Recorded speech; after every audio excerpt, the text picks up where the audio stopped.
Hey guys, we're going to wrap up section 8.2 by discussing the four-step process for confidence intervals for proportions.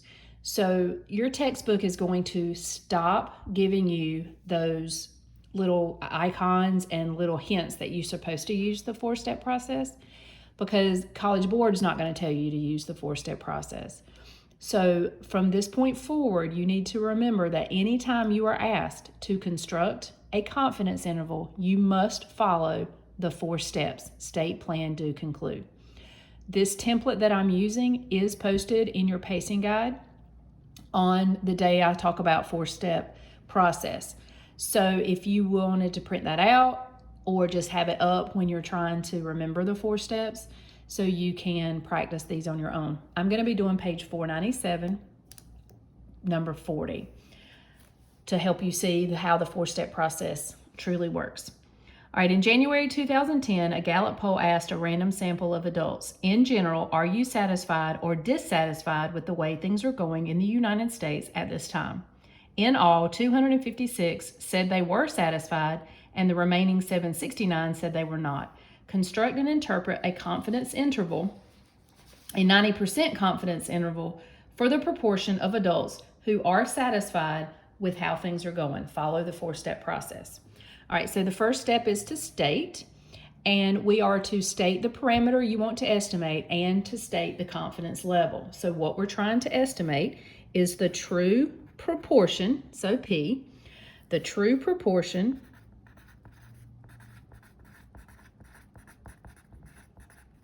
of adults who are satisfied.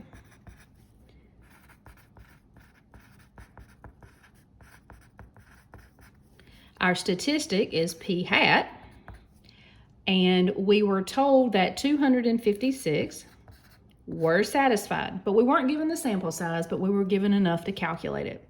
So take the 256 that were satisfied and add it to the 769 that were not, and then you'll get P hat is 256 out of 1025, and this is going to equal 0.2498.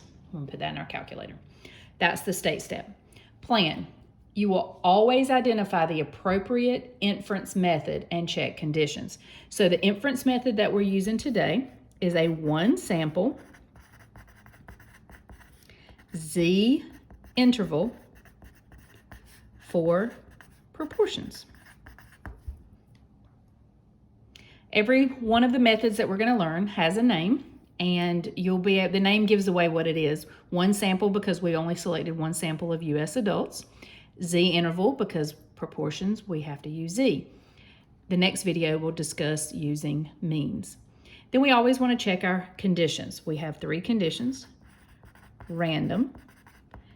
A random sample was taken. It was stated in the problem. So the random condition is met because it was stated.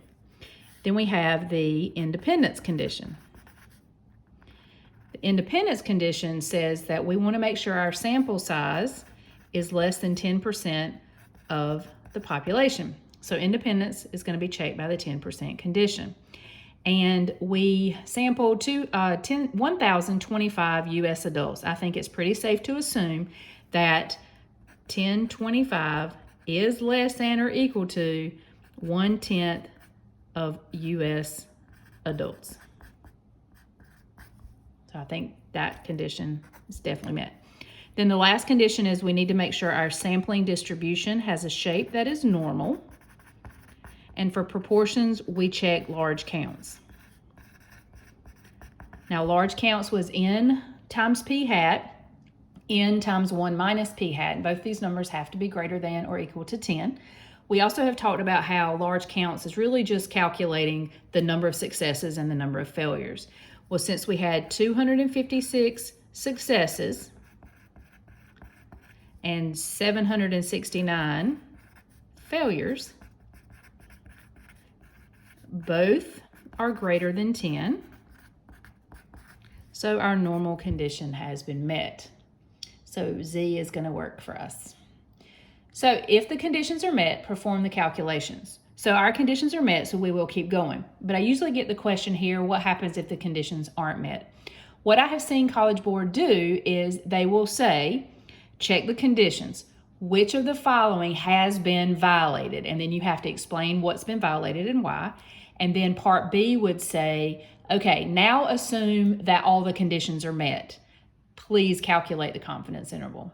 So they're not going to give you a test question that will not force you to go through all 4 steps.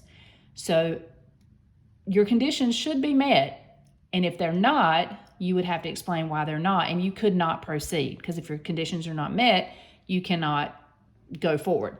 So let's get back to the do step. So usually College Board wants to see that you understand what's happening.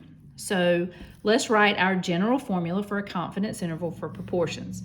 So remember, in your formula sheet, it's going to have the words. It's going to be your statistic, p hat, plus or minus your critical value, which is z star, times the standard error. And remember, the standard error is just the standard deviation, but you're using p hat instead of p. And remember, all of this is provided for you on your formula sheet.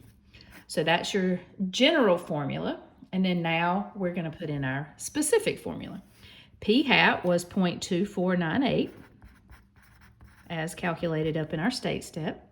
Z star. So we're going to use table B, because if you remember at the very, very bottom of table B, the last row with the infinity symbol gives you Z star. So you'll open up table B, look across the bottom, and you will see that Z star for a 90% confidence interval is 1.645 times the square root of p hat, so 0.2498 times 1 minus p hat divided by the sample size.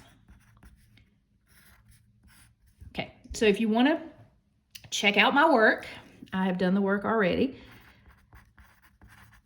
If you type in 1.645 times the square root of all of this in your calculator, you're going to get a margin of error of 0.0222. And then take your statistic and add your margin of error. Take your statistic, subtract your margin of error.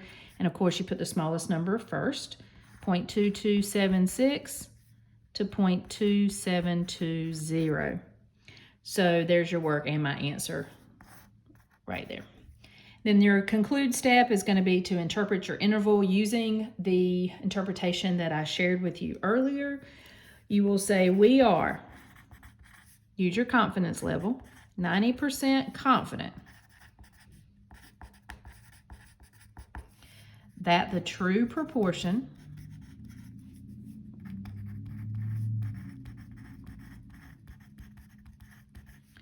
and again, you can refer back to your state step, which is part of the reason why you write it.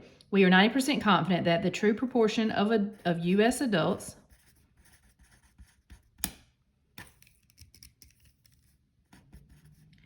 that are satisfied